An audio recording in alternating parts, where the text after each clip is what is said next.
Parece que está grabando, ¿cierto? Es súper WhatsApp de repente con estas cosas.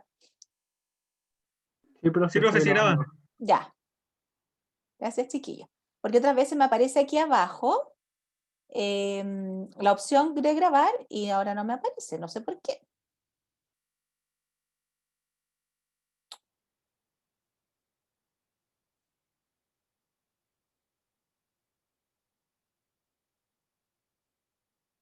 Wow.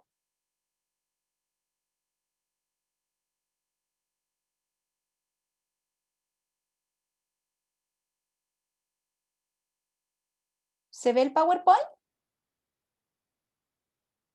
Sí, profe. Ya, ya. Se ve entonces, dice repaso unidades anteriores, ¿verdad?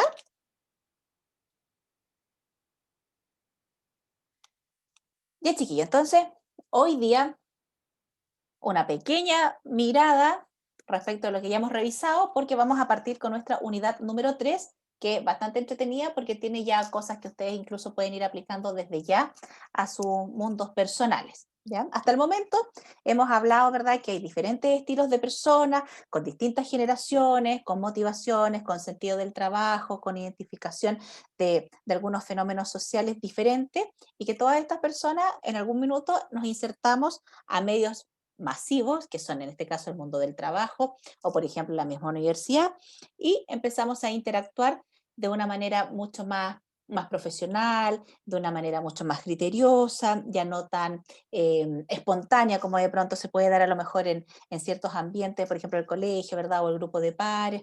Entonces, la teoría o lo que es la psicología social lo que busca es que nosotros entendamos y comprendamos los fenómenos humanos y cómo se expresan dentro de estas organizaciones. Ahí tenemos, ya ustedes hicieron el trabajo, ¿verdad?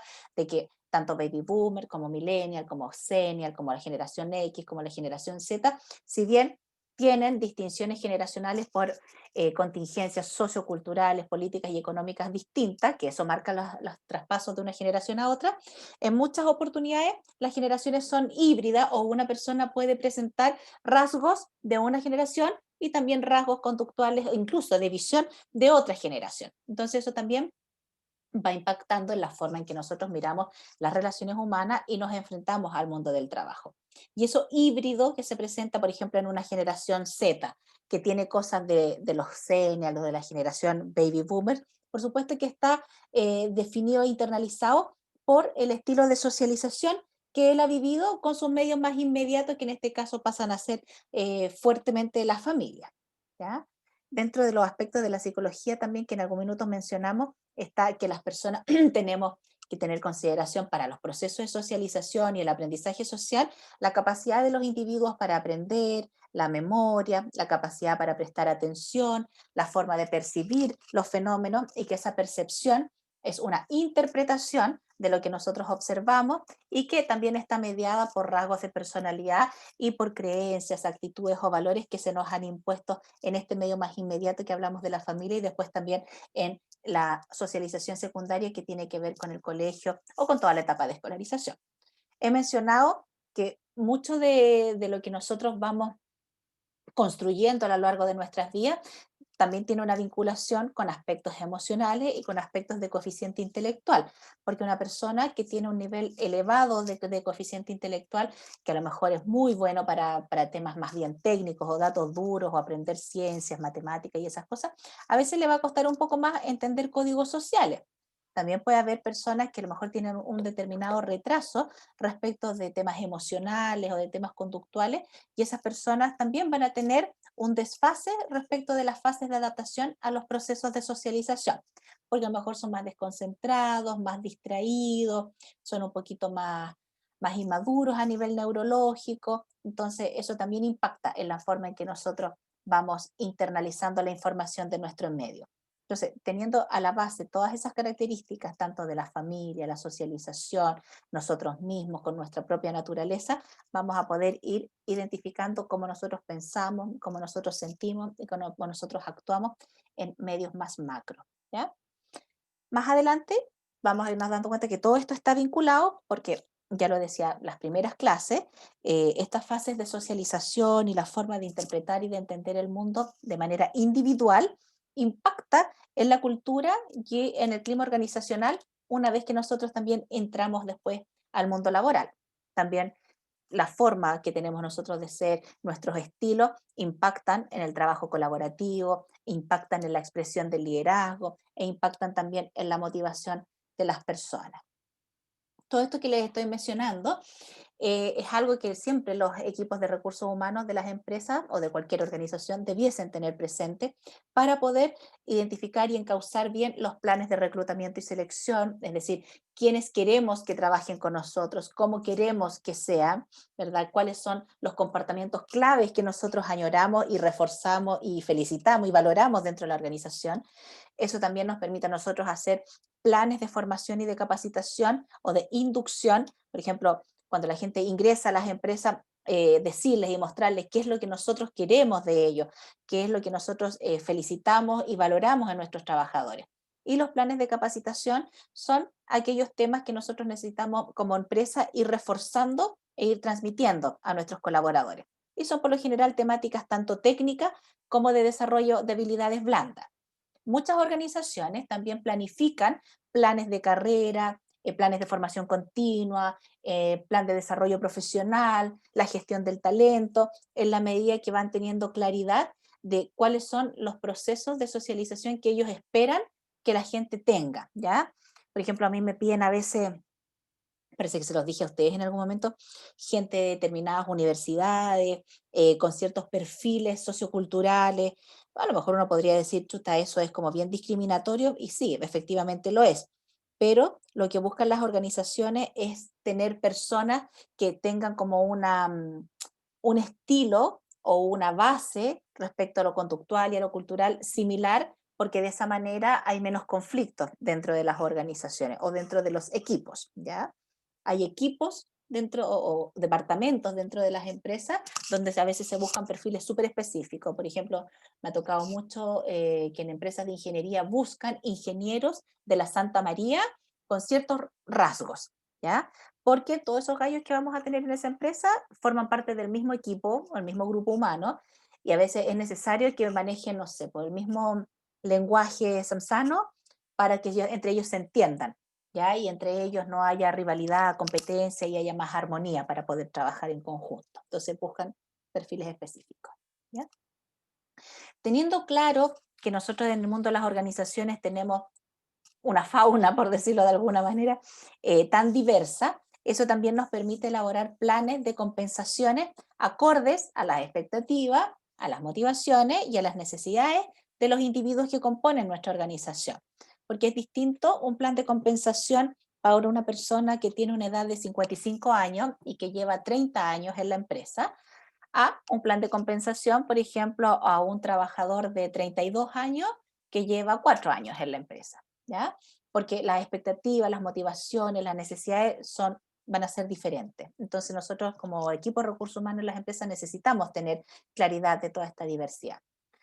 Muchas veces las empresas implementan evaluaciones del desempeño, pero siempre la gente que está en las empresas vincula la evaluación del desempeño con un aumento económico. Entonces, ¿qué quiere decir eso? Si a mí me va bien en mi evaluación del desempeño, eso significa que me van a aumentar las lucas. Y lamentablemente, la mayor parte del tiempo no es así, ¿ya? ¿Y por qué no es así?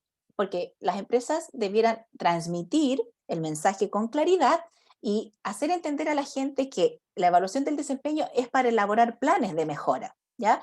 Y si eso de repente va aparejado con un aumento de sueldo, súper bien, pero por lo general es para hacer planes de formación, capacitación, nivelación.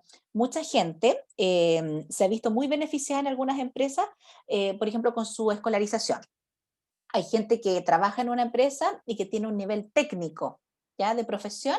Entonces la empresa invierte en él y le dice, oye, te queremos becar, queremos que estudies a nivel profesional, que saques el título universitario y nosotros te vamos a apoyar con tu colegiatura, o sea, te pagamos la carrera, además te vamos a reducir la carga horaria laboral para que tú tengas tiempo para las clases y para estudiar pero eso significa que una vez que tú terminas la carrera, tú te tienes que quedar con nosotros trabajando por lo menos 5 años, ¿ya? Que ese es como, o sea, y no 5 años gratis, sino que se te paga el sueldo, pero tienes que quedarte con nosotros 5 años para, para asegurarnos de que para nosotros es una inversión en realidad terminar de apoyarte en la educación.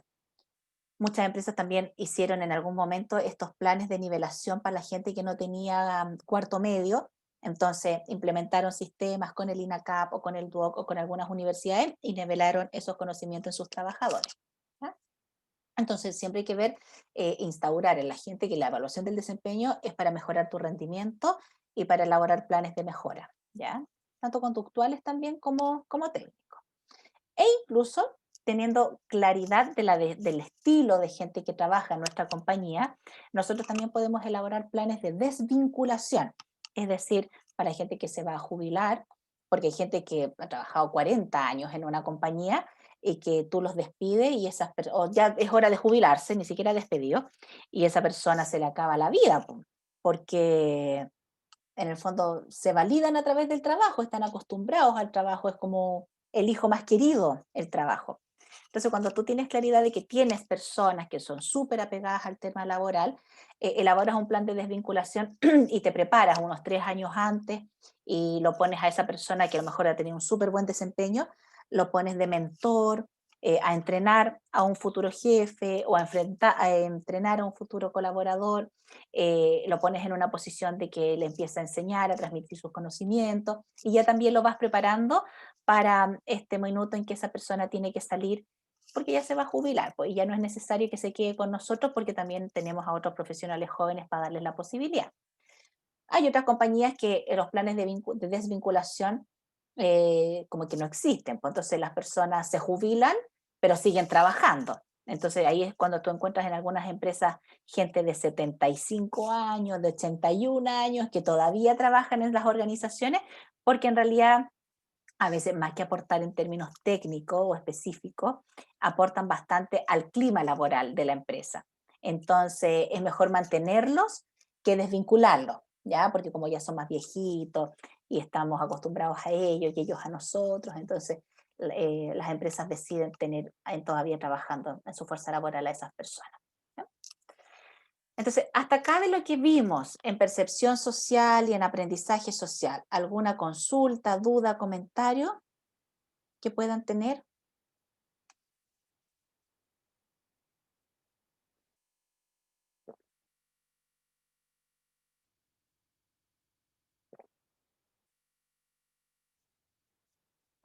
Perfecto.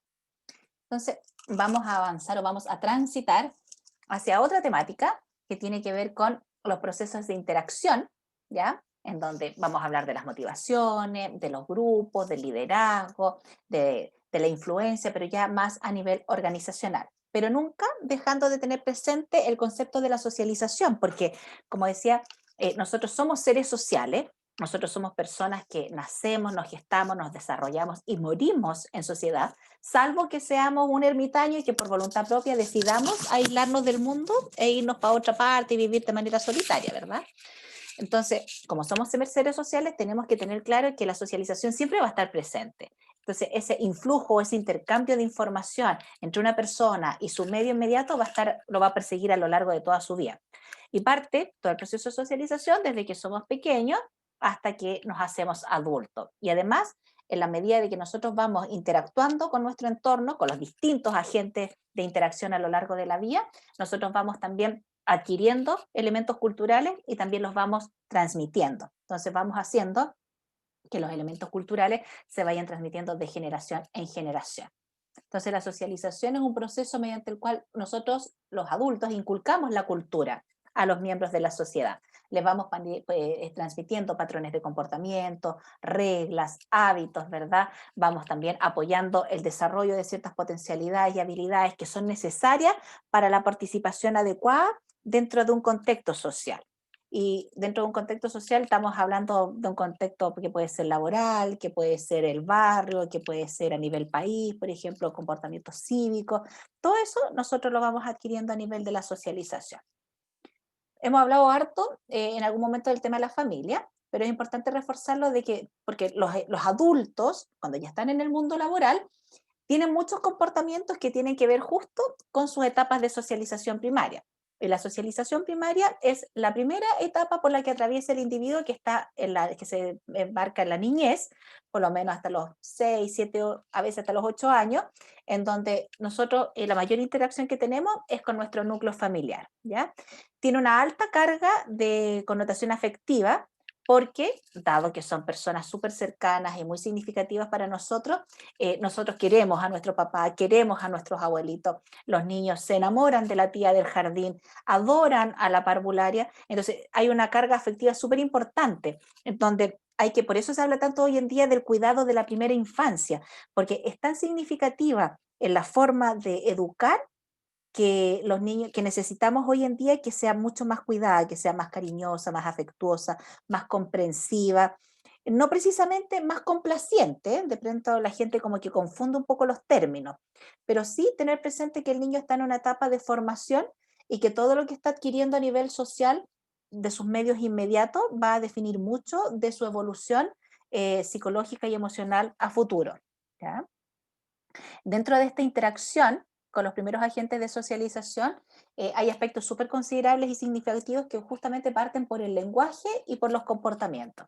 Es decir, los niños vamos aprendiendo por observación y vamos aprendiendo también en base al lenguaje que ocupan los adultos. Entonces, he dado varias veces ejemplos de las inconsistencias de los adultos, de por un lado decir una cosa que no, y después el adulto va y tiene el comportamiento que está diciendo al niño que no lo tenga. Por ejemplo, no fumes y el adulto fuma, no mientas y el adulto miente, no le pegues a tu hermano y el adulto le pega a la pareja o le pega al hermano chico cuando hace una maldad. Entonces, ahí aparecen como inconsistencias en el comportamiento que también son parte de esta socialización primaria en donde los niños de repente tienen ciertas confusiones, porque por una parte se dice una cosa, pero por otro lado se hace otra cosa. Entonces, ¿con qué me quedo?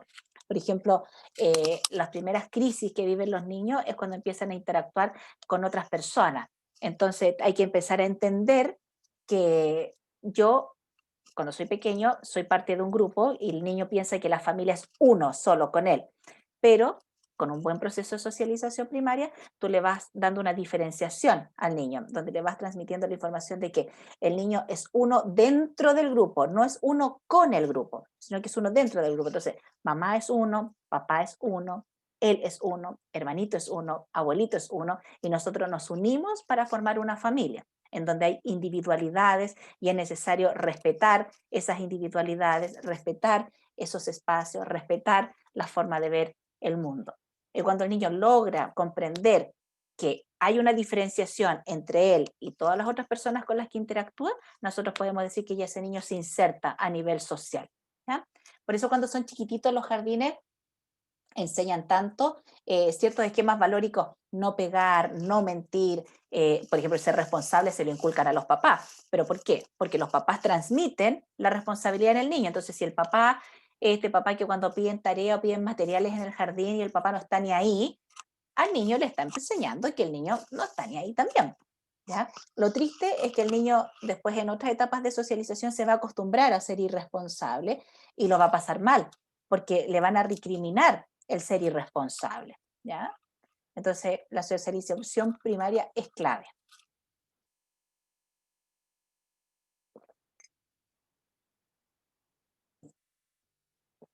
Hay otra socialización, que es la socialización secundaria, que como que viene a acompañar el proceso anterior y que en el fondo se empieza a gestar cuando el niño empieza a interactuar con otras personas que ya no son su medio inmediato, que no es la familia. ¿Ya? Entonces el niño se empieza a insertar en nuevos sectores del mundo o de la sociedad que ya empieza a ser, como decía hace un ratito, el jardín. Bueno, hay niños que lamentablemente parten la socialización secundaria bien rápido porque son estos pequeños que tienen que entrar a la sala cuna o al medio menor y al medio mayor, y son chiquititos.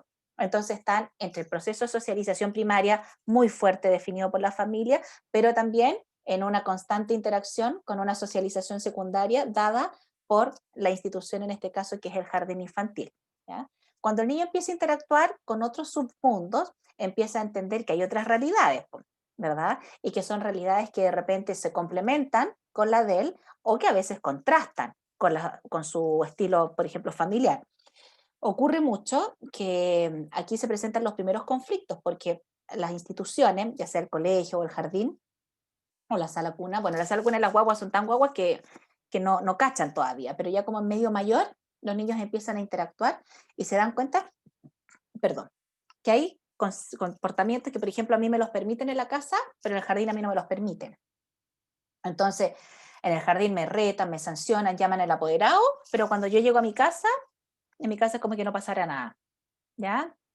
En mi casa yo puedo pegarle a la hermana y no me dicen nada, yo puedo poner los pies arriba de la mesa con barro y no me dicen nada, yo puedo abrir el refrigerador 1000 veces y a mí en otras casas y no me dicen nada. Entonces ahí empiezan los primeros conflictos, porque probablemente al niño sí se le va a llamar la atención en el otro ambiente, que en este caso puede ser el jardín o el colegio, y cuando se empiece a expresar en ciertos comportamientos que en realidad hablan de un desajuste, ¿ya?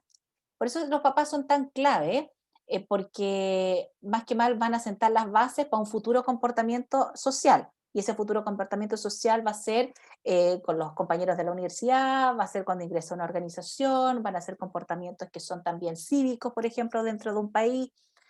Pasa mucho que siguen habiendo ambivalencia, por una parte los papás se quejan de un montón de cosas, lo veo harto y hay gente que discute, esto de que se quejan de las autoridades, del alcalde, de los senadores y por ejemplo no van a votar.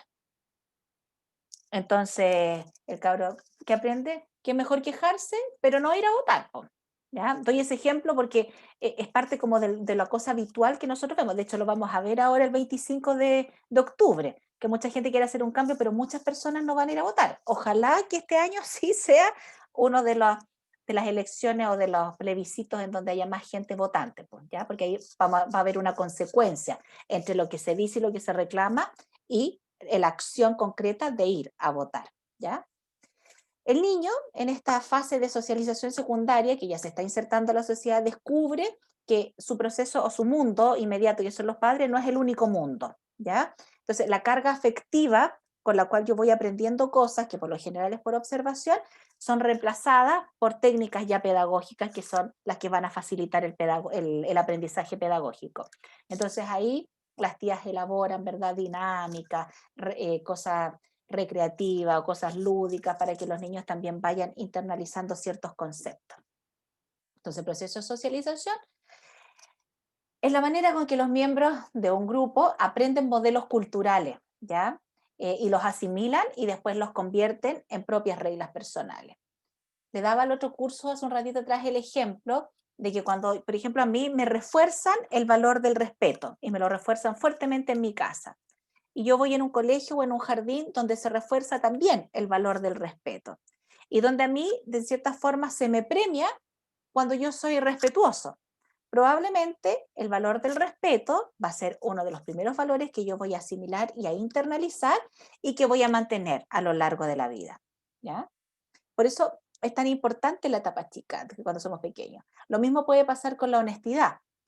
Me refuerzan el ser honesto en mi casa, se refuerza y se premia el ser honesto en el colegio, por ende yo aprendo que el ser honesto es parte de un valor cultural en donde nosotros debiéramos siempre ser honestos independiente de la embarrada que nos mandemos, ¿ya?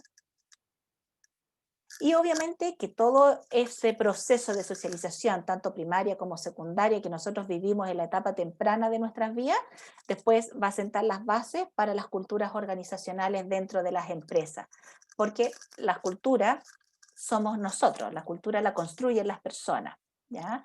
Y aquí es donde toma un rol súper fuerte la educación, tanto la educación formal como la educación informal, porque la educación formal es la que está definida por los agentes de escolarización, y la informal es la que se da en la interacción con la familia, con los tíos, con los primos, con el grupo de pares. Pero la educación es la que cumple la función de preparar a los sujetos para integrarse en una sociedad, ¿ya? Para hacer un aporte, para participar, y que sin ese proceso de socialización y sin esa educación, de manera espontánea no nos podríamos insertar a nivel social. Nadie podría decir, yo nací en el campo, me abandonaron en el campo, crecí entre medio puras vacas y ahora yo soy un ser social y entiendo las pautas de comportamiento, las reglas, porque solamente se puede dar en la interacción con otras personas, ¿ya? El proceso de socialización, que son estas normas. Ahora, los hechos sociales para Durkheim son aquellos elementos o aquellas cosas que ocurren, que son modos de actuar, de sentir, de pensar, que son exteriores al individuo y que poseen un poder de ser instaurados de manera coercitiva sobre nosotros. Entonces, un hecho social, por ejemplo, es la fiscalización, la implementación de reglas, los manuales de comportamiento, que a nosotros de alguna manera nos ponen ahí y son reglas que nosotros tenemos que acatar. Hace un ratito atrás pensaba que ahora con este estilo de modalidad online, hubo ciertos comportamientos, ciertas reglas que las universidades o que los colegios también implementaron e instauraron en los educandos, que a lo mejor si hubiésemos estado en aula y de manera presencial, no hubiese sido necesario reforzarlas. ¿A ustedes se les ocurre algún ejemplo de nuevas pautas impuestas de comportamiento que aparecieron ahora en la pandemia y con esta vida online?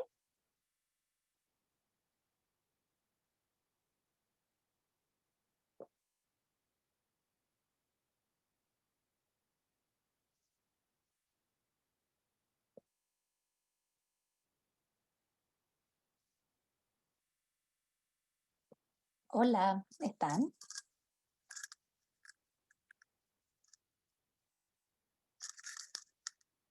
¿Cómo era la pregunta, profe?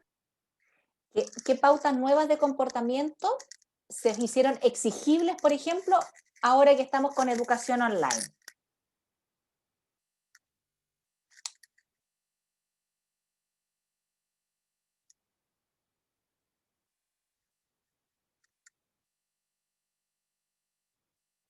Se me baja el chat ahí, no se me ocurre nada, no se me ocurre. Bueno, a mí se me ocurre, por ejemplo, esto mismo de tener los micrófonos apagados, ¿verdad? Entonces, no podemos hablar a cualquier minuto. De hecho, si se fijan, se han ido poniendo, agregando, sí, exigibles, dijo, claro, porque, por ejemplo, se obliga a tener los micrófonos apagados. En algunos de estos plataformas online aparecieron esas manitos que se levantan cuando alguien quiere dar su opinión, ¿verdad? En términos educacionales o términos como de fiscalización del aprendizaje, se dio una anécdota, por decirlo de alguna manera, porque, por ejemplo, siempre se ha sancionado al alumno que copia o que plagia un trabajo, ¿verdad? O que copia una prueba. Y eso uno tendría que tenerlo como internalizado, pues, o sea, si me pillan copiando o se da cuenta la profe que este trabajo es igual al trabajo de mi compañero o del otro grupo, eso alguien se copió y aquí uno para todos lados. Pero pareciera ser que yo me di cuenta ahora que en la universidad el segundo semestre dieron harto énfasis en que nosotros pusiéramos una cláusula en nuestras planificaciones y en toda la presentación de los cursos de que iba a ser gravemente sancionado si se pillaba que había plagio y había copia en los trabajos y en las pruebas. Entonces yo decía, chuta, pero y el primer semestre también se dijo que iba a ser sancionado, pero ahora se tiene que escribir y dejar estipulado que va a ser obligatorio el sancionar. Probablemente porque durante el primer semestre tiene que haber sido indiscriminada la copia y el plagio entre los alumnos. Entonces, ese es otro patrón cultural que hoy en día se implementa, que yo lo encontré igual como me llamó la atención, porque se parte de la base que no se debieran copiar. ¿Ya? Entonces, los hechos sociales son aquellas pautas de comportamiento que se imponen entre los sujetos. ¿Ya? Entonces, los hechos sociales son exteriores a nosotros. ¿Ya? Son cosas que ocurren que nosotros se nos imponen. Y la finalidad de la sociedad es crear miembros o crear personas, ¿verdad? Ahí dicen a su imagen, casi como que a su imagen y semejanza, pero yo diría que cada vez hay reglas de comportamiento que son base, reglas de convivencia, por ejemplo, las reglas del tránsito, reglas de los bancarios, hay un montón de regulaciones que a las cuales nosotros nos debiéramos ceñir y debiéramos cumplir para que exista dentro de la sociedad una convivencia lo más armónica posible y que sea respetuosa. No obstante, obviamente que hay distintos estilos, hay distintas formas de llevar a la práctica esas reglas impuestas. Otro teórico que habla también de los fenómenos sociales, que es Berger, plantea de que el punto de partida de los hechos sociales son las acciones de los individuos. Entonces, por ejemplo, las regulaciones o los hechos sociales como la fiscalización, las reglas, parten porque hay acciones de los individuos que necesitan ser reguladas. ¿ya? Entonces, la sociedad no puede existir sin la acción de los individuos. Nosotros, ¿cómo nos constituimos como sociedad? Porque empezamos a interactuar. ¿Y cuándo aparece la fiscalización y la regla? Cuando empiezan a haber cosas que es necesario legalizarlas y definirlas. Por ejemplo, si pensamos en la época antigua, estamos hablando así como del medioevo, estábamos en toda esta etapa en que el trueque, que el intercambio de mercancías, ¿verdad? Pero en algún minuto tiene que aparecer alguien que regule. Oye, este terreno hasta acá es tuyo, hasta acá es de él. Ciertas cosas hasta acá las puedes hacer, hasta acá no las puedes hacer, porque de lo contrario las pugnas y los desencuentros y los conflictos, y que muchas veces eran conflictos como a mano armada, así como con lanza y todo, terminaban súper mal, pues porque no había regulación. Entonces la regulación en cierta manera aparece para poder definir y delimitar la interacción entre los sujetos, ¿ya? Ahora, las relaciones sociales, que también aparecen fuerte dentro del tema de los procesos de socialización, son acciones sociales recíprocas. Por ejemplo, una relación social es la relación laboral, en donde la relación laboral es recíproca, en donde yo como empleador te contrato a ti como empleado y hay un contrato de trabajo en donde yo estipulo cuáles son mis obligaciones y tú también tienes claro cuáles son las tuyas, tanto derechos y deberes para ambas partes. Entonces, una relación social es bilateral, a diferencia de la acción social, que es una acción orientada en solo un sentido, ¿ya? Y que esa acción en un sentido está referida a fiscalizar las acciones de los otros, de las otras personas. O sea, como agente de socialización tenemos la familia, que cumple un rol tremendamente importante por el tema afectivo que ya lo hemos conversado, y en donde nosotros aprendemos los primeros patrones de comportamiento. Después viene la etapa de la escolarización, que está dada tanto por el jardín como el colegio, como la educación superior, en donde vamos integrando nuestro comportamiento pautas complementarias para poder movilizarnos a nivel social. Y por otra parte está la sociedad como un ente más macro que regula y que impone, ¿verdad?, ciertas normativas y ciertas legislaciones.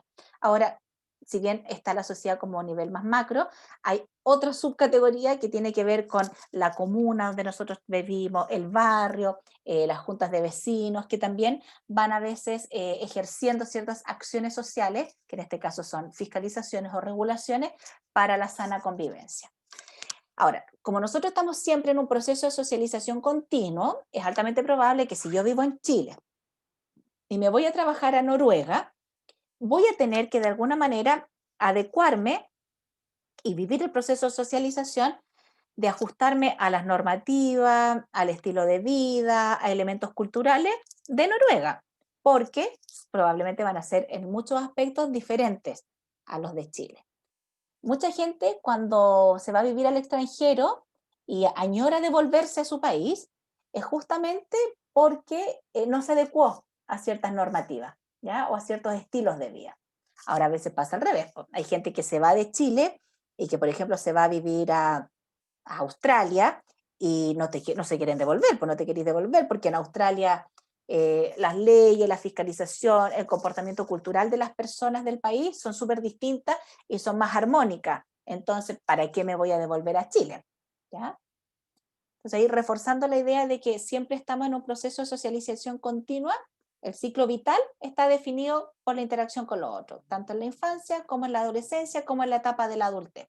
Ahora, obviamente que la infancia es como también impuesto, es adquirido de lo que nosotros observamos.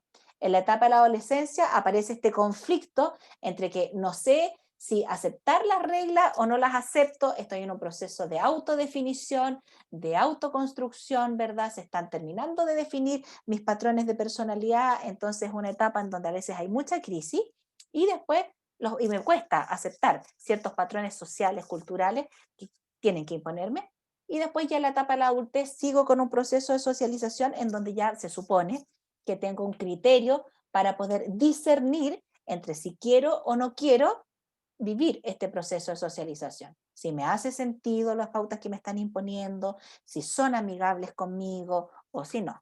¿Ya? Dentro de las fases de los procesos de socialización, como les he dicho en otros momentos, hay algunos que están súper bien resueltos y bien gestados, bien desarrollados, y tú lo observas después en los adultos, porque el adulto es criterioso, es ubicado, entiende las relaciones sociales, entiende las relaciones políticas dentro de las organizaciones, las redes de poder, no sufre por eso, ¿verdad? Más que aceptarlas y acatarlas, es que las entiende y las comprende de una manera juiciosa y criteriosa. ¿Qué pasa? Y cuando hay crisis, cuando hay una persona en el mundo adulto, en el mundo laboral, que está desajustada, entonces no comprende ciertos patrones relacionales y culturales que son base para entablar relaciones importantes y profundas, ¿ya? Y obviamente que más que profundas como por el tema afectivo, sino que de compromiso, de responsabilidad, porque son patrones de convivencia. En una empresa tú esperas que la gente sea comprometida. Tú contratas a alguien porque esperas que esa persona va a cumplir con su descriptor del cargo, que es para lo cual están siendo contratados y cuáles son las funciones específicas que se esperan de él, ¿ya? Nadie contrata a una persona pensando en que le va a fallar. Po. Nadie dice, a mí nunca me han contratado para decirme, oye, contrata a un ingeniero, pero yo sé que el ingeniero puede que me falle y que a lo mejor va a ser medio penca. No he escuchado nunca, jamás a ningún jefe ni a ningún gerente decirme eso, es todo lo contrario.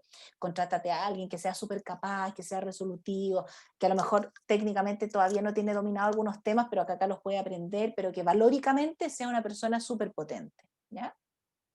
Y eso de ser potente, muchas veces las personas creemos que hay sujetos dentro de una organización que deben representar esos elementos que son potentes y que muchas veces están vinculados a la figura de un líder, ¿ya? Entonces, al líder es al que más le exigimos que tenga ciertos comportamientos. Entonces, acá yo les tiro la pelota a ustedes y les hago la pregunta.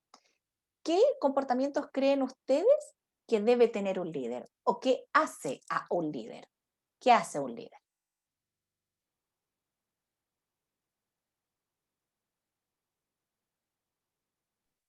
Guía y apoya. Ya, guía y apoya. ¿Qué más? También debe ser carismático, ¿no? Porque un líder sin carisma no funciona bien. Ya, ¿a qué te refieres tú cuando dices carismático? Que sabe cómo llegar a las demás personas. Ya, ¿qué más? Empático. Ya, súper bien. ¿Qué más?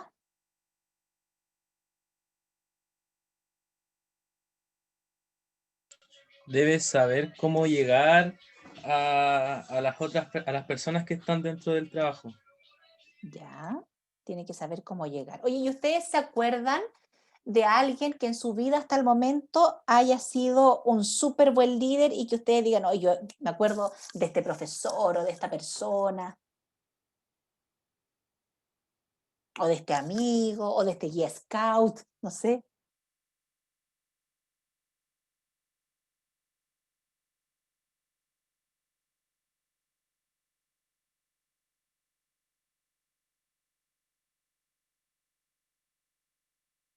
O un papá o una mamá también puede ser un súper buen líder. ¿Tienen alguna experiencia de alguien que haya sido un buen líder en sus vidas?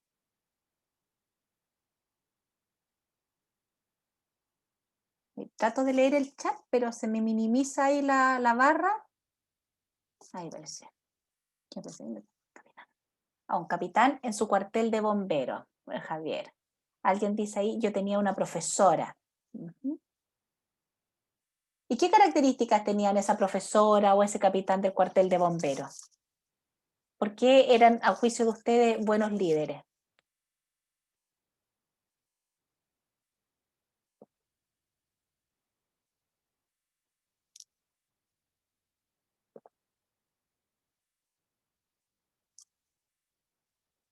En mi caso era porque nos entregaba las herramientas necesarias para aprender y como para crecer como personas, más que además de las herramientas para aprender su ramo.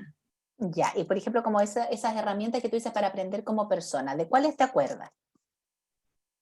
Es que como era nuestra profesora jefe, Ujú. por ejemplo, lo que ella hacía era como recalcar nuestras características personales positivas Ya, y ayudarnos a sacar provecho de ello. ya, ya, o sea, reforzaba las habilidades y trataba de potenciarlas. Sí, y Ya, como grupo hacía uso de todo eso para que como curso estuviéramos bien. Ya, súper bien. ¿Quién más? ¿Quién más quiere dar su opinión?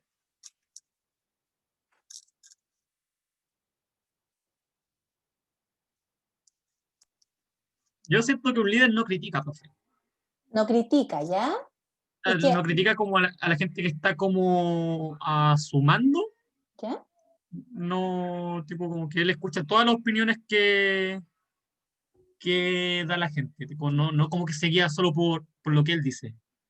Ya, o sea, es alguien que escucha a las personas. Sí. Ya. Oye, pero eso de criticar, por ejemplo, si el líder ve que hay alguien que está haciendo algo inadecuado, ¿cómo debiera abordar esa situación, según tú?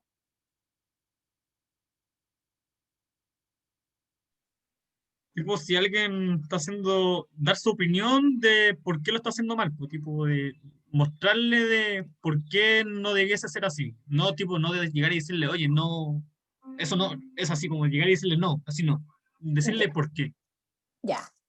Mostrarle, hacerle ver, ¿verdad?, que está equivocado en algún rasgo, en un comportamiento, en una cosa que puede estar, por ejemplo, pasa mucho en la fábrica, de que me da risa porque hay hartos de estos ingenieros en prevención de riesgo y la gente la hace en las charlas de los 5 minutos, en las mañanas, toda la mañana y todo eso, y después el viejo igual no se pone el casco. Y el viejo igual maneja mal la grúa horquilla y no va por la zona delimitada para transitar, ¿cierto? Entonces ahí es importante que la persona que tiene que transmitir y reforzar esa conducta, casi como que le muestre video, le explique por qué tiene que ponerse el casco, que queda con la cabeza partida si se le cae alguna de las cajas que tiene elementos pesados guardados, porque es importante que vaya por la vía que está demarcada. Ya, ¿qué más? ¿Qué otro ejemplo se acuerdan de algún líder que hayan tenido en sus vidas?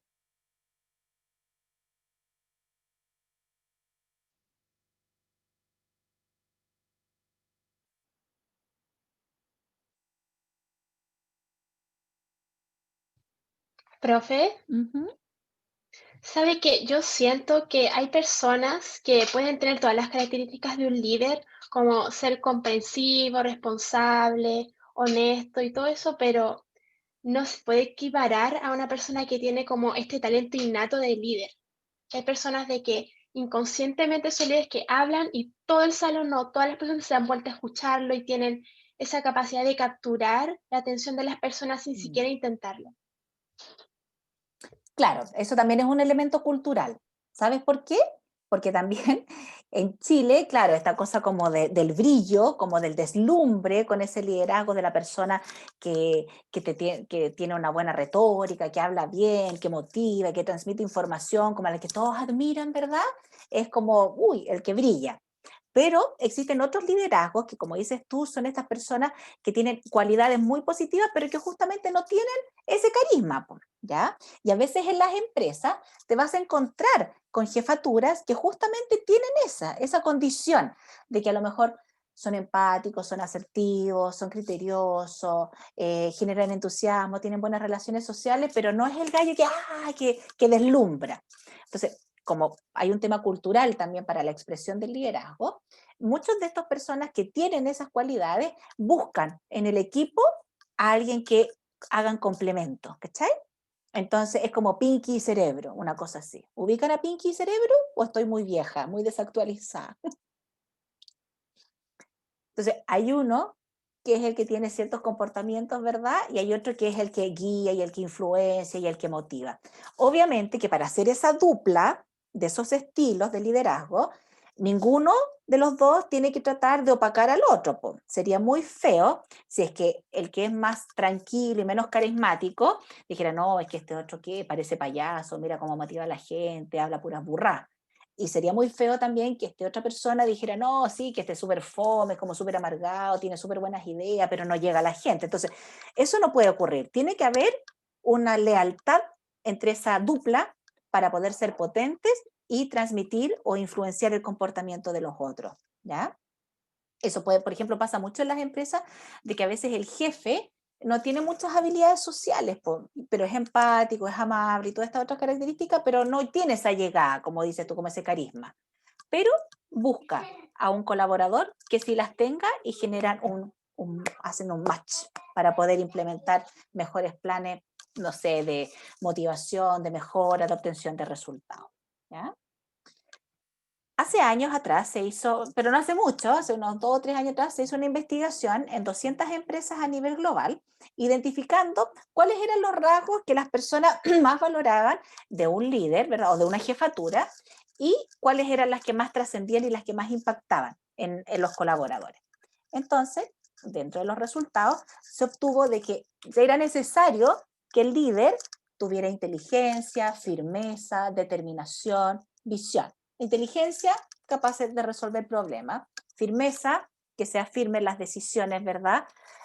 Determinación, que tome las decisiones, que diga, oye, podríamos hacer esto, y que va y que lo hace, o sea, que define, que toma los toros, o sea, como es que el toro por las astas, que corta el qué, que aparecen como todas esas frases que son más coloquiales, pero que finalmente dicen, oye, este gallo tiene determinación, y que también tiene visión, o sea, la capacidad de proyectar a futuro mejora, nuevas ideas y hacer cosas distintas. Pero que esas 4 variables por sí solas son insuficientes. Porque para que el liderazgo sea verdaderamente efectivo, necesitamos cualidades que son más emocionales. Y ahí se habla de la inteligencia emocional, ¿ya? ¿Y cuáles son los componentes de la inteligencia emocional?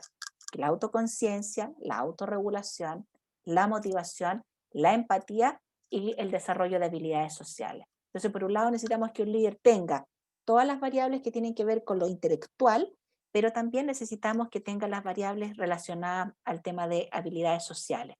Y de hecho, las investigaciones, o el mismo Daniel Goleman en sus investigaciones, se da cuenta que este gallo que habla de la inteligencia emocional, de las emociones destructivas y de otras cosas que de repente impactan y sabotean el proceso de desarrollo de los seres humanos, él encontró que había una directa relación entre las personas que tenían un elevado nivel de desarrollo emocional y los resultados cuantificables que podían obtener. Entonces, alguien que tiene autoconciencia, que es motivado, que es empático, también es altamente productivo.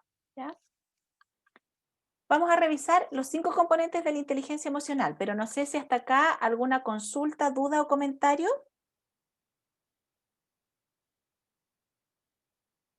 ¿No? Okay. Dentro de los componentes mencionábamos la autoconciencia, ¿ya? Y la autoconciencia es y de hecho, ahora cuando hablemos de la inteligencia emocional, desenmarquémonos un poco de la figura del líder, era como para introducir el tema, pero la inteligencia emocional debiese ser un tipo de inteligencia desarrollado por todos nosotros, ¿ya? O sea, todos los miembros de un equipo o todas las personas debiésemos transitar a desarrollar la inteligencia emocional, ¿ya? Y el primer componente es la autoconciencia, es decir, la capacidad de ser consciente de aquello para lo que yo soy bueno y de aquello para lo que yo a lo mejor no soy tan bueno. Cuáles son mis habilidades, pero también cuáles son mis debilidades. Y en la medida que yo tengo claridad de eso, yo tengo mayor confianza en mí mismo, tengo una autoevaluación realista de mi potencial, ¿verdad? E incluso puedo ser hasta sarcástico o humorizar aquellas cosas con las cuales yo no tengo desarrollado. No sufro por no ser buena para las matemáticas, no sufro por no ser altamente estructurada, me lo tomo con humor, pero como soy hábil, genero alianzas con otras personas para compensar y complementar mi estilo con el de los otros, ¿ya? Por ejemplo, cuando hablamos de la autoconciencia, hay gente que dice, no, ¿sabéis qué? Yo con este plazo no te puedo cumplir porque no tengo las condiciones.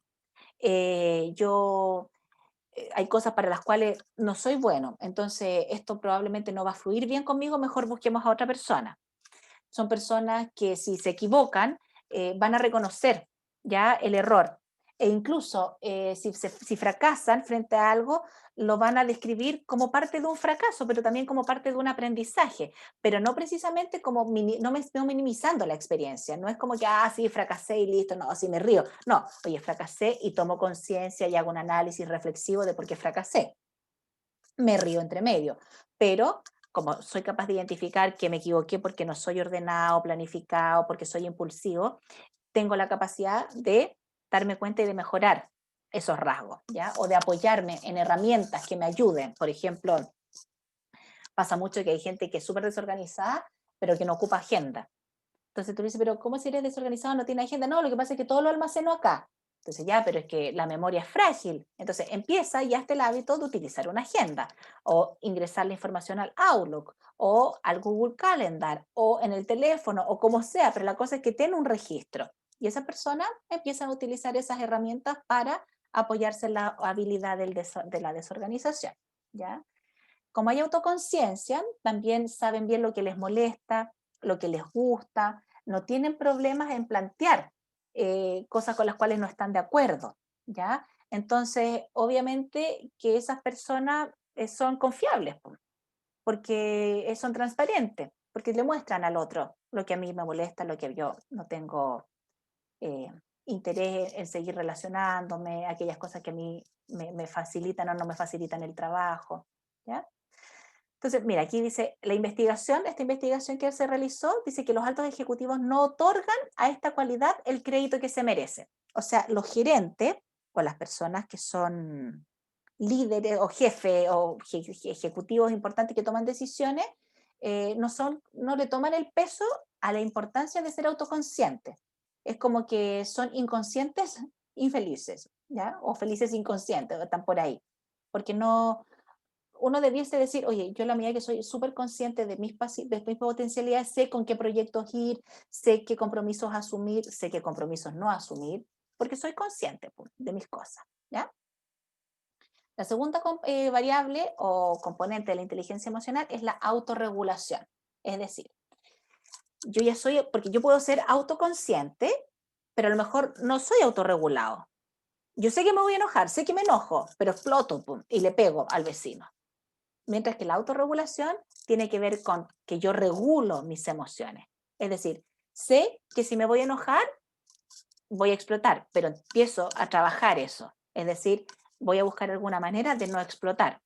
Sé que hay algo que me desmotiva y me desanima, pero lo compenso con algo que sí me motiva y sí me entusiasma, ¿ya? Entonces, es la habilidad como para poder regular y controlar y redirigir los impulsos y los estados de ánimos que nosotros nos pueden gobernar. Porque nosotros tenemos días buenos y tenemos días malos. Entonces, hay personas que funcionan igual con los días malos, ¿ya? Por lo general, estas personas son más analíticas, reflexionan más de los impactos que van a tener sus comportamientos. Entonces, de esa manera, minimizan el actuar de manera apresurada e impulsiva. Obviamente que el ser autorregulado y el ser autoconsciente para un equipo de trabajo, ya sea yo miembro del equipo o yo líder en el equipo, voy a transmitir confianza y voy a también transmitir seguridad a las personas que trabajan conmigo. Porque ellos saben que yo me controlo, ellos saben que yo soy capaz de decir aquello que tengo como fortaleza y aquello que no, ¿ya? Entonces, de esa manera, incluso yo puedo liderar mejor los cambios. A veces hay organizaciones que tienen que implementar nuevos sistemas informáticos, que tienen que adquirir nuevos productos, que tienen que reinventarse, que se fusionan empresas. Entonces, una persona que es autorregulada es más fácil que se adecue a estos procesos, por ejemplo, de cambio, ¿ya? Entiende que vamos a estar en una etapa súper estresante, entiende que van a haber cosas que no las voy a comprender y que a lo mejor voy a sentir miedo, pero después las voy a lograr hacer, se toma las cosas con calma, ¿ya? Ahora, los ejecutivos muchas veces confunden el ser apasionado con el ser desregulado. Entonces es como que si un ejecutivo tiene un arrebato es porque es muy apasionado. Y no, pues en realidad yo sea ejecutivo o no ejecutivo, apasionado o no apasionado, debiese tratar de mantener mis emociones reguladas. Por ejemplo, ustedes que están haciendo trabajos online y que más encima se tienen que juntar virtualmente, me imagino que pasan por etapas en que todo fluye y por otras en las que no todo fluye. Y cuando no todo fluye, es esperable que ustedes se frustren. El punto es que no por frustración ustedes van a agarrar a garabato al compañero. Eso no estaría bien, ¿ya? Ahora, no por frustración van a desanimar si no van a entregar las diapositivas o la información que tienen que enviarle a su grupo. ¿Me siguen? O sea, estoy cansado, pero voy buscando mecanismos que me permitan mantener mis emociones, ojalá, controladas. Incluso hay gente que se conoce tan bien y se autorregula tan bien que cuando siente emociones muy desbordadas, busca cómo matizarlas y busca también cómo sublimarlas. Entonces, estoy tremendamente enrabiado, estoy súper choreado y todo, salgo a trotar o salgo a correr. o hago ejercicio, o le pego al punching ball, ¿verdad? Hacen cosas para liberar esa carga emocional que en este caso puede ser, por ejemplo, la rabia. ¿Ya? Otro componente de la inteligencia emocional y que también es importante mantener, ya sea en el líder o en cualquier miembro de un equipo, es la motivación. Yo les dije hace unos días atrás que la personalidad era el rasgo más estable a lo largo de la vida de un sujeto. La motivación es al revés, es el rasgo más inestable en la vida de un sujeto. ¿Por qué? Porque va a depender de múltiples factores y de etapas y de condiciones. Pero hay personas que igual mantienen un buen nivel de motivación pese a las circunstancias que se le presentan. Y tú las puedes observar porque a esas personas les gusta el trabajo, tienen una propensión a lograr metas con energía, generan un ánimo positivo en el equipo, tienen una fuerte iniciativa por búsqueda de logros, ¿verdad? Hay optimismo incluso frente al fracaso. O sea, fracasamos, no nos fue bien, pero veamos en qué fue lo que fallamos. ¿Por qué no rendí como tenía que rendir? Mis resultados no fueron los esperados. Me retaron, no entregué el trabajo, pero hay un análisis y sigo manteniendo la motivación pese a las circunstancias que me puedan ocurrir. Pero como decía, por ejemplo, hay momentos, ¿ya? A las mujeres, sin el ánimo de ser sexista, ¿ya? Por un tema biológico, hay periodos en los cuales, por ejemplo, cuando las mujeres están en su periodo, estamos en nuestros periodos, la energía vital tiende como a bajar. De hecho, hay países europeos en donde estar en tu periodo menstrual es identificado como una enfermedad que te inhabilita en lo laboral, por los dolores, por el malestar general. Entonces, hay países europeos en los cuales tú vas al doctor en esos días y si te sientes muy mal, a ti te dan una licencia, ¿ya? Por 3 días o por 4 días para poder recuperarte de ese malestar general que le viene a muchas mujeres, no a todas, por supuesto. Por ejemplo, si eso se implementara en Chile, primero que todo, los empresarios dirían no, porque las mujeres van a hacer abusos de su condición menstrual, ¿ya? Entonces van a inventar que están con la regla cuando quieren, ¿ya? Y por otro lado, claro, de repente las mujeres también ocupamos, no sé, por analgésicos y un montón de cosas que nos permite igual seguir cumpliendo con nuestras responsabilidades pese al malestar físico que podamos tener, ¿ya? Digo algunas mujeres porque hay muchas que son bendecidas por la naturaleza que no presentan ningún malestar físico ni emocional y se mantienen súper bien, versus que hay otras que sí, porque que tienen estos altos y bajos y justamente en ese periodo pareciera ser que disminuye su rendimiento, baja su motivación, pero es producto de una condición que es biológica, ¿ya? De hecho tiene un nombre, se llama síndrome premenstrual y es postmenstrual y tiene varios días, por lo menos una semana entre que se gesta. Algo que los varones, por ejemplo, no viven, ¿ya?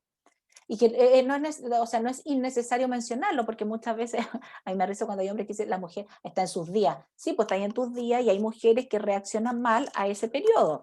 Y que, como decía, baja todo, pues baja la motivación, baja la energía, baja el ánimo, te duele el cuerpo, te duele el útero, entonces son periodos que son complejos para muchas mujeres. Y no hay que humorizarlo, hay que respetarlo porque es parte de la naturaleza biológica de una mujer, ¿ya? Dentro de la motivación, una de las primeras señales que nosotros podemos identificar es la pasión por el trabajo, es decir, a la persona le gusta lo que hace, se entusiasma, teniendo en cuenta que van a haber momentos del trabajo en que no todo va a ser lo que me gusta hacer. Hay cosas que de repente no me van a gustar, pero las tengo que hacer igual. Otra segunda señal es que esa persona, por estar motivada y como le gusta su trabajo, eleva el nivel de desempeño. Entonces, es decir, dentro del equipo es la persona que se destaca, ¿ya? Y no es que se destaque porque se quiera destacar, se destaca porque a esa persona le gusta su trabajo y eso lo transmite, ¿ya? Tercera señal, que son entusiastas incluso cuando los resultados no son los esperados. Buscan estrategias para poder mejorar esos resultados. Y son personas que son altamente comprometidas con la organización, porque se comprometen con sus proyectos, se comprometen con los resultados, con los equipos de trabajo, ¿ya? Dentro de la investigación que se realizó, se identificó que la mayoría de los líderes que tenían el rasgo de motivación buscaban relacionarse con personas que tuvieran características similares a las de ellos, porque es muy complejo para un líder o para un jefe estar en un equipo donde la gente está desmotivada, porque ya yo puedo ser carismático, puedo llegar a la gente, puedo motivar, pero no puedo arrastrar a la señora Juanita, no puedo empujar a don Pedro, ¿ya? Entonces eso de repente a los líderes en las empresas, yo he escuchado mucho que dicen, no, es que no es un mal líder, es un mal líder porque no logra motivar a la gente. Y tú entrevistas al jefe y tú decís, oye, pero que este gallo, hasta yo estaría motivada a trabajar con él. Y tú miras al resto de los trabajadores y son todos así como... Y son así o porque están muy chatos con la organización, porque no les gusta su trabajo, o porque son características de personalidad. Entonces, si yo quiero tener un equipo altamente motivado, tengo que buscar gente que tenga rasgos de personalidad motivante, que le guste lo que haga y que tenga una buena relación con la organización. ¿Ya? Buena relación con la organización es que me adecuo a la renta, estoy tranquilo con la forma de relacionarme dentro de la pega, pero cuando encuentras a gente desmotivada es porque no le gusta su trabajo, porque las expectativas económicas, de condiciones, también del tipo de trabajo tampoco le gustan, y porque tiene una personalidad que de pronto no acompaña, ¿ya? Por ejemplo, hay personas que son bien depresivas de estructura de personalidad, pero en la estructura de personalidad depresiva se expresa, es muy, muy trabajólico, pero se queja mucho. Entonces esa persona a todo le encuentra un problema. Entonces, como le encuentra todo un problema, finalmente pareciera ser que es una persona que está desmotivada con su trabajo, ¿ya? Pero curiosamente es súper trabajador. Entonces ahí uno encuentra como esas ambivalencias, entonces hay que saber identificar de dónde viene esa negatividad o esa desmotivación. Otro componente de la inteligencia emocional es la empatía, ¿ya? La empatía está como bien manoseada porque la gente para todo ocupa tienes que ser empático, ¿ya? Y ser empático implica comprender la naturaleza de los sentimientos, pensamientos o acciones del otro. Pero el que yo los comprenda no significa que yo esté de acuerdo, ¿ya? Yo comprendo que te enojaste y que te arrebataste, pero no entiendo que hayas roto la tele. A lo mejor a veces hay personas que se desbordan porque ese desborde obedece a una humillación personal y aún así uno podría decir, chuta, yo lo comprendo, lo entiendo, me he sentido como él, pero no he tenido ese comportamiento, ¿ya? Por supuesto que hay una cosa que todos nos podemos salir de madres en alguna oportunidad. El tema es la frecuencia con la que nos salimos de madre, ¿ya? Por ejemplo, yo no podría ser empático con alguien que frecuentemente me pega cada vez que yo estoy en desacuerdo con ella.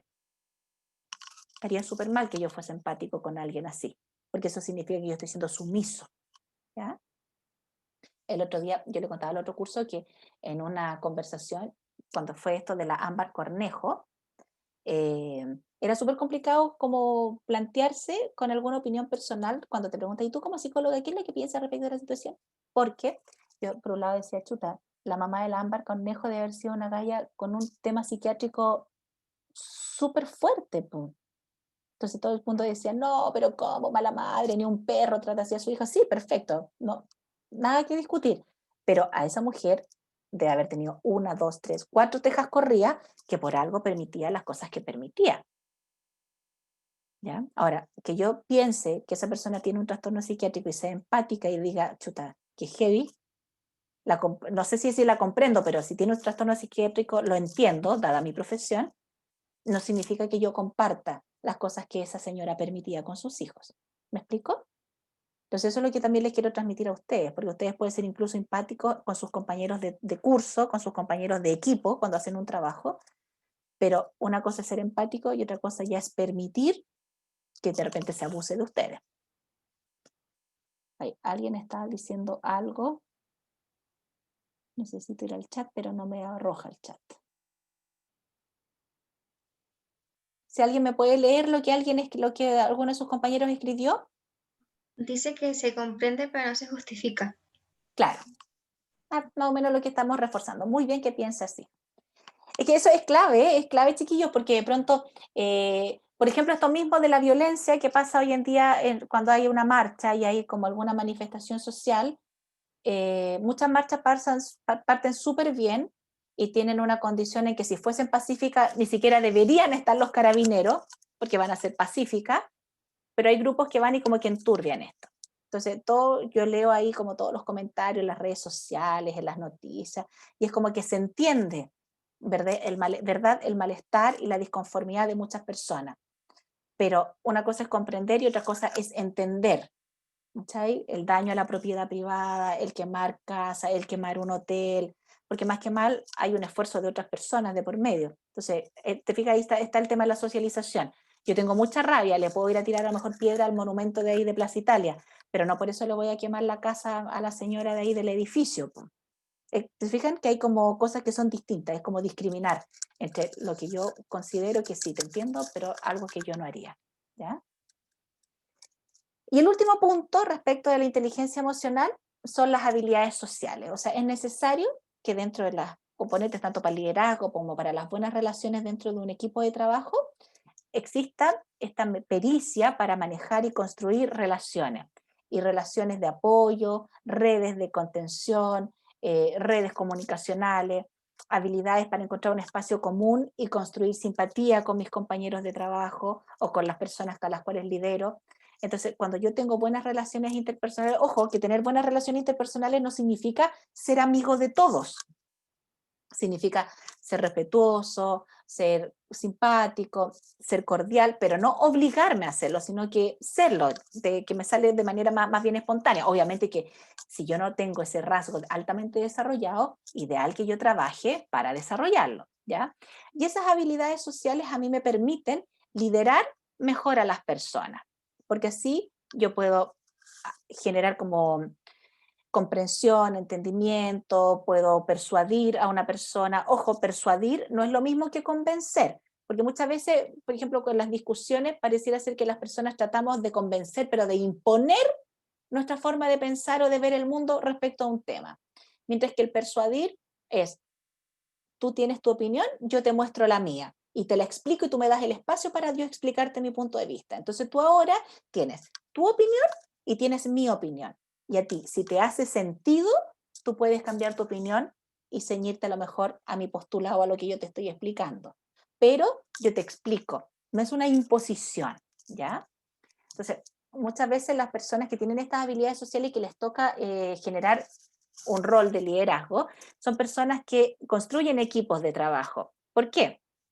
Gestionan el talento, saben para qué es bueno, los impulsa, ¿verdad? El líder es parte del grupo, cuando habla de los éxitos, habla en conjunto, aplica la inteligencia emocional y trata de reforzarla y de ser un ejemplo para los otros compañeros, para que las otras personas también desarrollen ese tipo de competencias, ¿ya?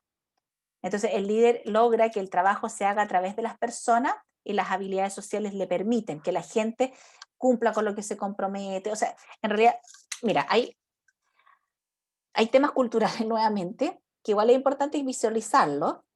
Yo tuve hace años atrás un cliente que era un gerente general de una empresa que tiene 100 años acá en el mercado nacional y que la fábrica partió, los dueños son unos alemanes.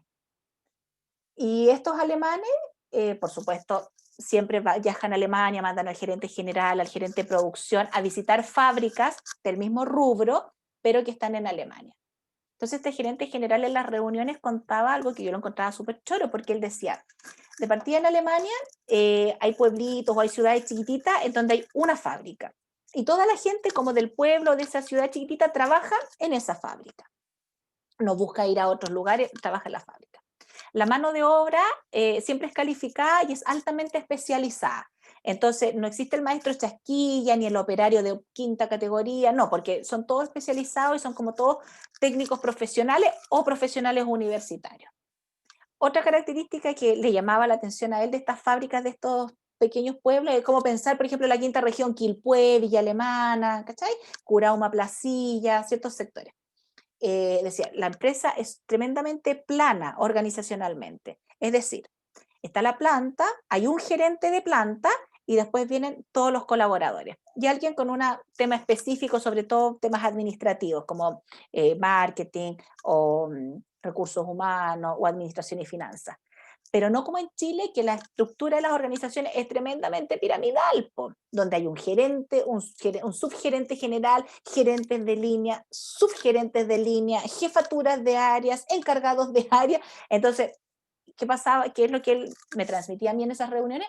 Que en Alemania, por ejemplo, no hay tanto cacique, no hay tanta jefatura. Primero que todo, cuando no hay tanta jefatura, tú minimizas toda la distorsión de la información. porque es una sola voz la que habla y que transmite la información y todo el resto acata, ¿ya? Entonces, obviamente que cuando tú estás en una empresa o en una condición en donde solamente una persona es la que toma la directividad de la compañía, pensemos en la fábrica como una compañía, donde la gente es profesional para trabajar. ¿Qué significa eso? La gente llega a la hora, llega a su puesto de trabajo a la hora. Por ejemplo, este mismo gerente contaba que, no sé, pues si a las 8 empezaba la jornada laboral y daban un desayuno, y la gente quería llegar a tomar ese desayuno a la fábrica, la gente llegaba a las 7:30 de la mañana. Entonces a las 7:30 llegaba, pasaba por los casilleros, se cambiaba, se ponía su uniforme y 20 para las 8 estaba en el comedor para el desayuno. Eso significaba que a las 8 en punto estaba ya en su puesto de trabajo para empezar a trabajar.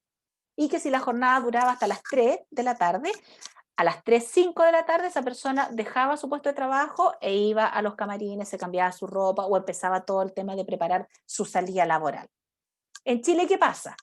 Si la jornada laboral empieza a las 8, la gente llega a las 8 y se pone a trabajar a las 8:30, porque entre las 8 y las 8:30 la señora va y se pinta en el baño, va y se hace un café, saluda a todas las viejas del equipo, los hombres también sacan la vuelta, entonces ya perdimos media hora laboral. Y si salimos a las 3 de la tarde, esa persona no es que a las 3 de la tarde se pare de su escritorio o deje de funcionar la máquina, por ejemplo. Esa persona a las 2:30 ya empieza a preparar todo para irse. Entonces, por eso digo que también hay temas culturales, porque por una parte el líder, si bien genera buenas relaciones y hace que la gente trabaje, en realidad las personas debiésemos trabajar porque es parte de nuestro compromiso cumplir con un rol y una función. Yo no debiera ir a trabajar porque el líder es bueno, no me debiera motivar porque me está motivando el jefe. Debiese ir porque tengo una motivación personal, porque mi trabajo me gusta y porque, pucha, qué rico tener un equipo súper choro y tener un buen líder. Pero si eso no está, claramente yo debiera también igual mantener mi rendimiento y mi preocupación por mi puesto de trabajo. Pero la naturaleza cultural chilena es compleja.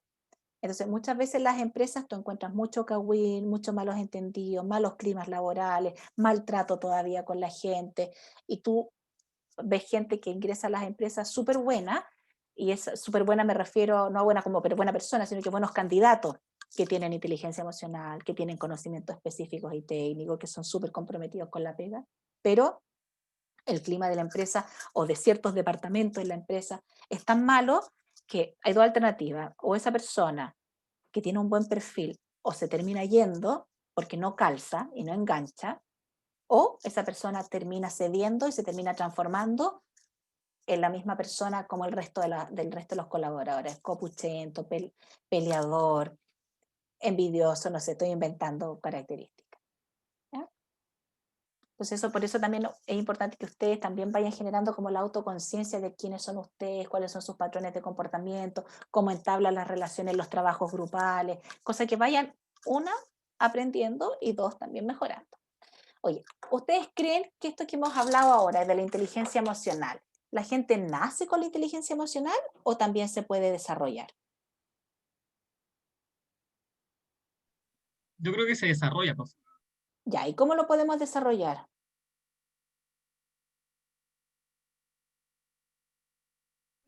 Primero como conociéndonos a nosotros mismos, Ya, muy bien. ¿Cómo nos podemos conocer a nosotros mismos?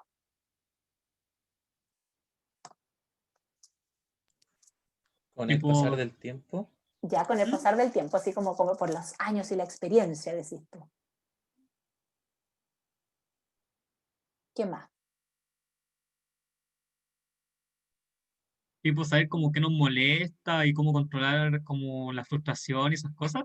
Claro. Ujú. ¿Qué otra cosa más nos podría ayudar a mejorar ese nivel de autoconocimiento?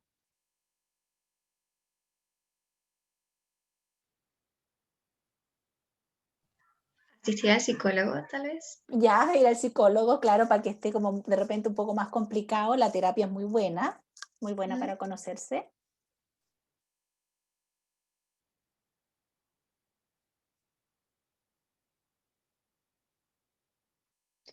Que desde uno pequeño le inculque lo que es la inteligencia emocional desde que uno es pequeñita y niñito y que le vayan enseñando con pequeños ejemplos a cómo obtenerla.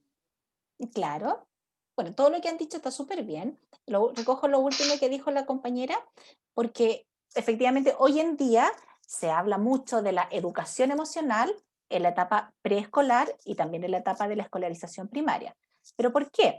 Porque es importante que los niños desde pequeños vayan entendiendo por qué no se le puede pegar a Pepito, porque a Pepito le duele, porque tú pasas a llevar a Pepito, por qué no le puedes tirar el borrador a la profesora cuando algo no te gusta, porque eso es una falta de respeto, que está bien que tú te enojes y que te puedes enojar y te puedes enfurecer, pero eso no significa ir y sacarle la mugre al perro o pegarle a la hermana, porque así tú ya dañas al perro. Entonces tú vas ampliando que el niño vaya generando conciencia de que lo que a él le pasa es válido y lo reconocemos, pero también es válido que no tienes que dañar a otra persona.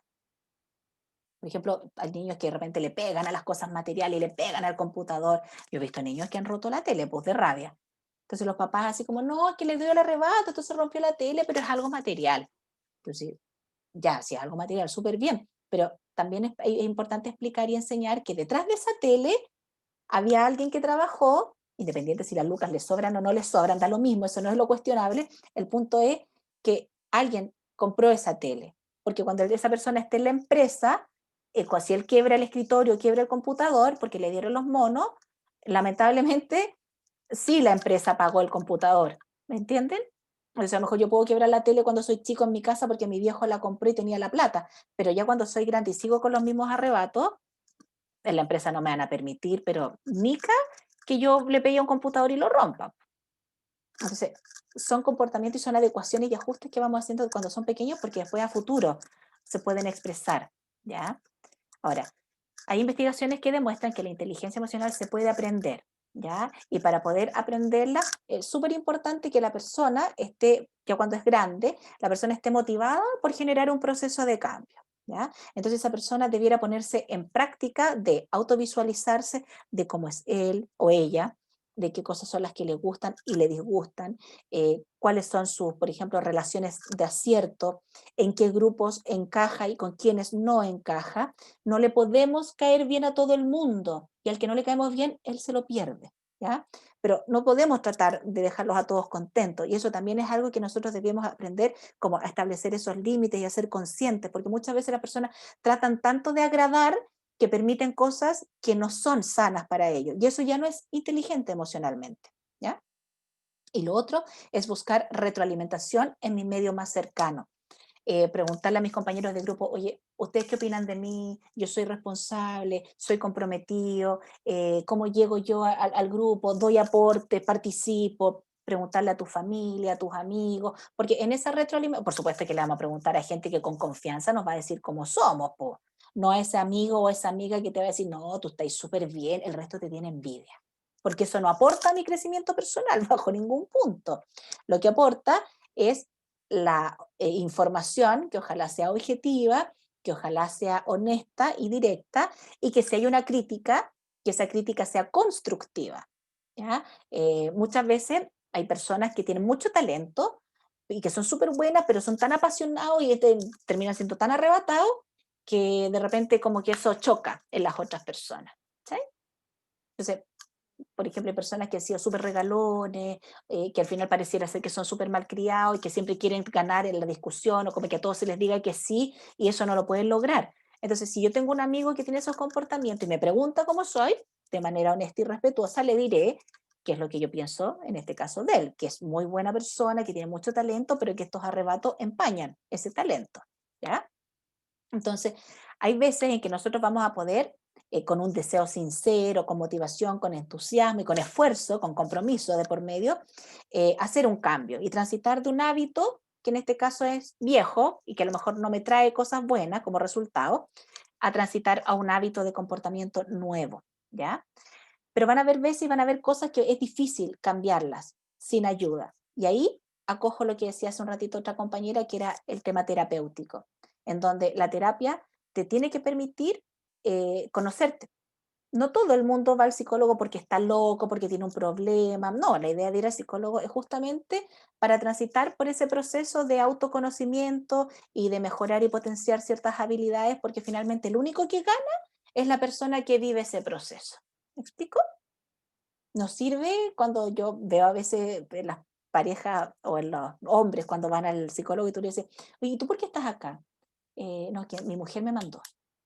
Entonces ya ahí partimos mal, porque la idea no es que tu mujer te mande o que tu marido te mande o que tus papás te manden, la idea es que tú vengas porque tú te das cuenta que hay algo en ti que genera conflicto con tu entorno y que la idea es descubrirlo y trabajarlo, ¿ya? Entonces, si nosotros no estamos comprometidos con ese proceso de mejoría, de cambio, incluso para aprender emocionalmente a cómo relacionarnos, es difícil que eso fluya, ¿ya? Primero, hay que estar súper convencido de que el cambio me hace sentido y que el cambio es necesario. Nadie cambia porque no le hace sentido. O sea, el cambio solamente es posible cuando a la persona le hace sentido ese cambio. Hasta acá. ¿Alguna consulta, duda, comentario?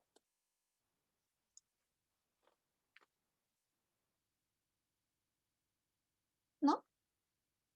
Bueno, lo último que tengo ahí para agregar es que ya hemos hablado del liderazgo, ¿verdad? Hablamos como de los comportamientos, perdón, como con los componentes de la inteligencia emocional que pueden oficiar tanto para el líder como para cualquiera de nosotros, pero en sí nosotros debiéramos quedarnos con esta como reflexión de que por una parte es importante tener conocimiento específico, especializado respecto de una materia. Por ejemplo, ustedes que son futuros ingenieros en negocios internacionales van a tener dominio de lo técnico, pero también se necesita las destrezas que son relacionales y esa inteligencia emocional de la que hemos estado hablando, porque así, tanto lo intelectual, como el tema de conocimiento, como lo relacional, les permite a ustedes generar como un profesional íntegro y un profesional que va a dar gusto contratar, porque va a ser un gallo que tiene información y conocimientos que me aportan, pero por otro lado tiene estas cualidades que hacen que el clima laboral de mi equipo o de mi empresa sea positivo, que genere entusiasmo, sin necesidad de que esa persona sea precisamente un líder. ¿Ya?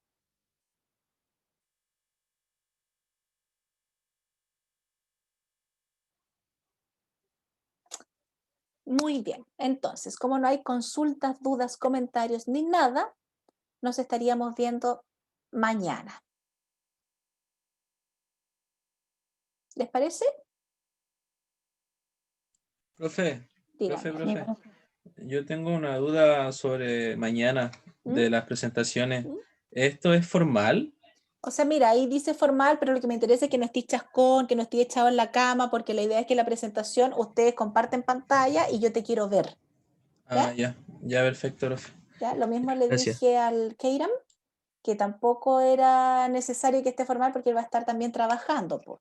Entonces, pero sí como refuerzo el tema de no estar chascón, como que se vea como una presentación, como que están preocupados de su presentación personal para la presentación. ¿Les parece? Ya, profe, perfecto. Ya. Gracias. ¿Otra pregunta más? ¿Nones? Ya, Profe, chiquillos. ¿mañana nos conectamos todos o solo los que deben presentar? No, mañana se conectan todos porque esto es una clase. Ah, ya. Esto es una, Ah, ustedes van a ya. hacer la clase, de las clases que vienen, ustedes hacen la clase. Yo después voy a meter mi cuchara ahí complementando algunos temas. ¿Estamos? Ah, ya. Ok, Porque, muchas ojo, el gracias. texto es algo que es importante. Si bien cada uno le va a tocar exponer su texto, bueno, los chiquillos que tienen los temas de liderazgo y trabajo en equipo y de clima y cultura, esa información, hay algo dentro del texto que les envié, pero esa información la van a tener que buscar de manera como personal ustedes en la web o la ven conmigo, porque hay información que en todas partes donde la encuentren la van a encontrar y es información que es fidedigna, ¿ya? En ninguna parte habla algo descabellado respecto a lo que es el clima organizacional, ¿ya? Y esas ya son las últimas clases. ¿Y por qué les hago ese alcance? Porque podría alguien leer el texto y no encontrar algo de clima o algo de trabajo en equipo. Y lo otro es que todo el curso se tiene que leer el texto completo, porque el texto igual es parte de los requisitos para la última evaluación del semestre. ¿Ya? Ya, Profe, profe, ¿Mm? yo tenía una duda respecto a la interacción que sale en la pauta y la interacción como con la audiencia. Ah, sí. ¿Mm? Ya, si uno como que va interactuando con nuestros compañeros y todo, Ujú. y no responden, ¿eso afecta en nuestra nota?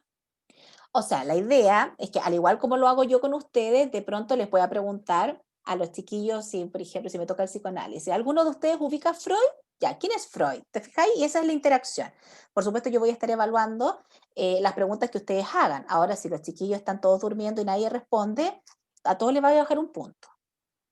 No, pues, la idea es que sí, porque interactúen con sus compañeros, que si de pronto el grupo que está exponiendo hace una pregunta y hay personas dentro de la audiencia que ha escuchado de Freud, de este ejemplo que daba, diga que sí, que ha escuchado que el padre de psicoanálisis, que habla de la etapa anal, fálica y todas esas cosas, pues, ¿ya? Cosa de que sea más interactiva la presentación, ¿ya? Ya, profe, gracias. Ya, gracias a ti. ¿Qué más? Profe, Dígame. que tengo una duda con lo de la duración, ¿Mm? que decía como de 10 minutos mínimo. Sí, porque mira, te vas a dar cuenta que a la medida que ustedes van explicando, eh, por lo menos te va a dar 10 minutos la presentación. Ah, ya, ya, ya. Es que tipo, como que nosotros estábamos como ayer viendo como el tema, todo eso, y como ¿Mm? que decíamos como que no entendíamos bien ¿cómo se llama esto? Como hacer los 10 minutos. Ay, que es como si tú vas a hacer la clase, es lo mismo que yo hago todos los días con ustedes, po. Yo Ya, presento el ya, ya, ya, PowerPoint, cada lámina, la explico, converso, ¿verdad? Explico la información del texto. O sea, ustedes no estén todo el ya, rato así como el texto dice. No, pues porque se supone que es una presentación de un tema. Entonces, si ustedes van a hablar del psicoanálisis, tienen que decir quién es Freud, que es el padre del psicoanálisis, la teoría, qué es lo que explica, todo lo que sale en el capítulo que a ustedes les tocó. ya, Y profe, si hay ya, ya cosas, entendí. si ustedes no quieren llenar de texto la diapositiva, la información que no pongan la tienen que entregar de manera verbal. Ya, Igual que ya, cuando yo hago la clase, ¿ya? ya, profe. Ya, Darío. ¿Alguien más? ¿No? Ya. Ahora sí voy a dejar de grabar entonces.